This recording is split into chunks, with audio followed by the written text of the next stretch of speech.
Ashama harka fuune kabajamtoota fi jaalatamtoota keenya viidiyoo qabannee isinii dhiyaannee jirra. Viidiyoo har'a kan maali kan isin jechuudha walumaan ka daawwannu taame viidiyoo kana asumaan na hordofaa. Waa'ee adawaa irratti har'a agarsiisa irra oolanii agarsiisi har'a adawaa waa'ee footoo adda addaa gootowwan Oromoo gaafa adawaa san keessatti mul'atan keessaa akkasuma agarsiisa haala bareedaa ta'een agarsiisaa oolanii dhiifama. Isa kama waliin daawwannu ta'a asumaan mina hordofaa kabajamtootaa fi jaalatamtoota keenya nagaa kiyya isiniin raanfanne asumaan akkamii isiniin jechaa Museemii Adawaa walumaan daawwannaa asumaan gara viidiyoo teennaatti nuuri yaaddaa isiniin jennaa.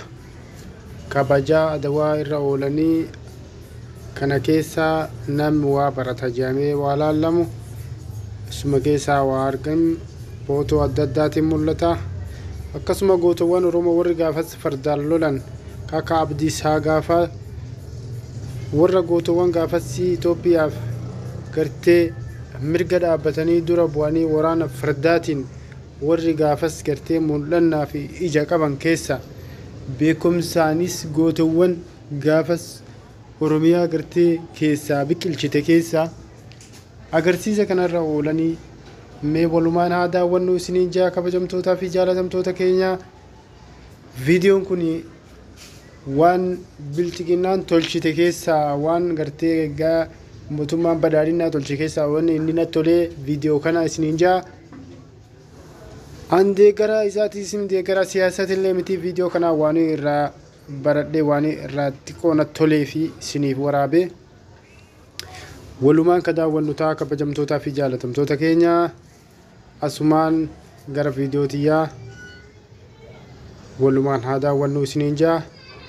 Museemii gaafa adawaa bareechisanii eebbisiisuu fi gisee ammaa kana haala bareedaa ta'een akkanatti bashannansiisuu jiranii. Akkasumatti seenaa adawaa san keessaa warri gaafas harka qooda guddaa keessaa qabu keessaa ka Oromoota harka gartee 75 keessatti argamanii isaan kana keessaa warri gaafas beekumsaa fi jennummaadhaan Itoophiyaa gartee utubanii qaban keessaa warri gaafas Itoophiyaanonni dhaadatuun ummatuma Oromooti gootonni Oromoo kana booji'atanii maqaa jijjiiranii ka ofii godhatanii jeneraala ofii godhatanii akkasitti ofiin faarsuu turan san keessaa Itoophiyaan seenaa qabdi. Seenaa Itoophiyaan qabdu keessaa Oromoon qooda soro harka 75 Oromoodha jeetiin amana. Oromiyaa tana nami bare cunqurfamoota sanis warri gartee gugurdaan beekumsaan maqaa jijjiiranii maqaa itti baxxansanii gootowwan akkasii sanniin akka Abdiisaa sanniin maqaa jijjiiratanii gootowwan ofii godhanii hedduu akkasitti ofii yaamuu turan sun hedduu baay'inaan namni Itoophiyaa utubee deemuu ni ture. Gaafasii ilaa ammaatitti namni Itoophiyaa gartee Itoophiyaummaa isiituu ol qabee ijaaree utubee dhaabee gootummaan haa ta'u mafedheenuu haa ta'u qabee akkasitti gartee jaynummaan beekumsaan wama adda addaa beekumsa adda addaatiin gartee warri gaafas qooda gugurdaa keessaa qabu haaluma ta'eenuu haa ta'u gootowwan fardaan gaafas diina burkuteessanii gaafas gaafa xaaliyaan sanis warri jala bu'ee diina baasee xaaliyaan biyyaa baase sun saba biraa hin seenaa uummata kiyya kabajamoo fi jaalatamoo wanti kun akka seenaatitti seenaa rimii nyaatu jedhanii uummati keenya uummati Oromoo uummata gartee jaynummaa fi beekumsaanis uummata gartee barumsaanis dura kutee ture uummata qaroodha. Haa ta'u garuu biyya teenya biyyi tun teenya jee warri gaafas utubaa ture keessaa isaan tokko warri fardaan gaafas waraana eboodhaan warri gaafas gartee qawweedhaan xaaliyaan waraanaa ture saba biraa hin seeyinaa uummatuma keenya kana. Uummanni barra sabi biraa barra waraana yoo ati wajji deemte si dura buusan ta'uu ni beeytaa? Ka dura bu'ee waraana waraanu si uma ta'uu beeytaa? Ka ofirraa waa qolatuu danda'u si uma ta'uu ni beeytaa? Akkuma Itoophiyaatittuu waraana yoo deemte nami dura du'u ka uummata keenyaa ka Oromooti. Isaan gaafa uummanni keenya fixame isaanitti dabrama malee isaan si dura hin du'ani. Situ dura du'aabe. Itoophiyaa tana Oromoon dura duuteefi sila amma Itoophiyaanooti jettee yaamtu. Uummata Itoophiyaa kana nami gurritti goree nami ijatti goree nami sammuu gartee ijaaree qabee jiru. Uummata keenya kabajamoo dhuguma dubbachuu wayyaa. Maaliif wal xureessina? Seenaan kun seenaa rimmi nyaatu. Uummati keenya kun hedduu uummata keenya kana uummata Itoophiyaa kana ijaaree qabeetiin jira. Uummati Itoophiyaa kun Itoophiyaan nutu beeka nutu waan fedhe waan hunda ufiin fedhan. Garuu beekaa jayna keenyallee isaan ufiin fedhan. Beekaa keenyas isaan ufiin fedhan. Jayna keenyas isaan ufiin fedhan. Maqaa irraa jijjiiranii ufutti galfatanii ufiin dhaadatanii keenya siin jehan gootuwwan hedduu akkasitti seenaa isaa nurraa fudhatanii nurraa mulqatanii ufii yaamanii jiran. Hin beeynu malee hedduu ufii moggaafatanii jiran. Uummata kiyya kabajamoo seenaa kana wanni ani irraa hubadhe seenaa gaafa Adawaa kana keessatti ummanni gaafas dura bu'ee fardaa fi waraanaawwan ta'edhaan warri gaafas lolaanu walolaanii ture. Farda akkasitti saba kamitti akkasitti farda si yaabbatee loluunii ture. Kun yaaduun nama fagootti nama yaachisu dhiyoomatti ilaali. Kun siif gala warri gaafas waraanaa fi fardaan jala bu'ee diina biyyaa baase Oromoo ta'uu beeka.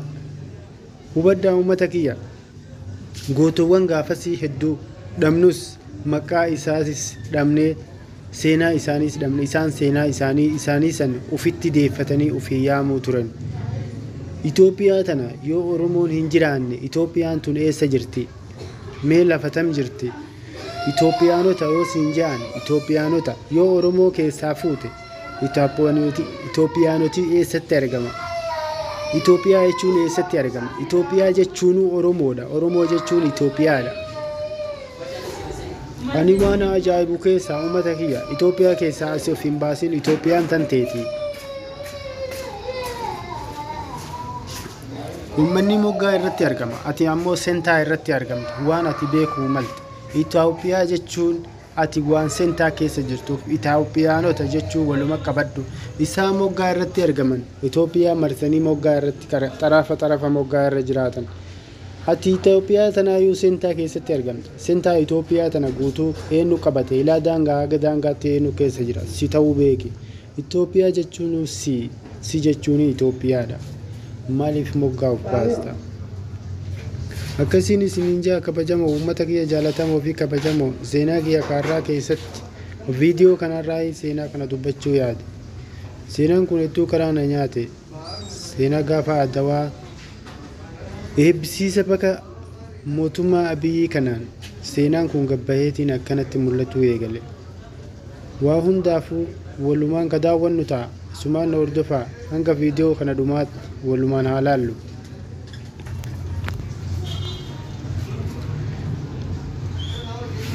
Akkasiin isiniin jaa uummata kiyya jaalatamoo fi kabajamoo agarsiisa Adawaa guyyaa har'aa kana keessatti waan nama gammachiisu hin agarsiisa. Museemiin kun hedduu natti tole namatti tola walumaan haa daawwannu. Waa'ee seenaa Abdii Saagaa akkasuma waa'ee seenaa uummata Oromoo kakkaabachaatuma waliin viidiyoo kanarra haa yaanu. Warri gaafa Xaaliyaan dura dhaabbatee wanteedhaan dura dhaabbatee Xaaliyaan biyya baase Itoophiyaa duratti eenyu bu'ee ajjeese akkasitti ofirraa wandi Oromiyaa ta'uu beeke.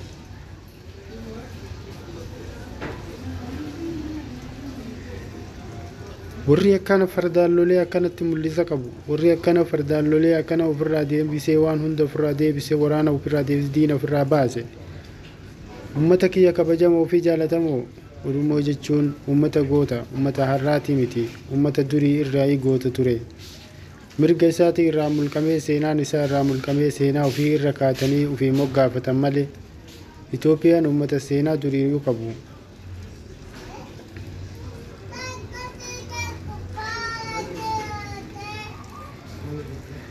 Akkam isiniin jaa uummata kiyya jaalatamoo fi kabajamoo, viidiyoo har'aa kana keessatti kaawaa hedduu waliin ilaallu ta'e. Kabajaan guyyaa har'aa muuziyeemii kanaa hedduu waan ajaa'ibaati. Muuziyeemii kana irratti kan argame gootuwwan adda addaa Oromiyaan biqilchite keessaa hedduutu asirratti hirmaate. Boottuu akka Abdiisaa Agaa hundatu irratti argama. Gootuwwan gaafasii, gootuwwan ciccimaa, gootuwwan bebeekamoo suuraadhaan beekaman keessaa hedduutu asitti argama. Uummata kiyya kabajamoo fi jaalatamoo, waan inni dhageeffataniif hedduun galatoomaa. Like, share, subscribe na gochaa nu bira dhadhaabadhaa. Akkasiin isiniin jaa kabajamoo uummata qaqqaalii, uummata kabajamoo fi jaalatamoo, uummata kiyya qaqqaalii. Hanga waliif viidiyoo biraa walitti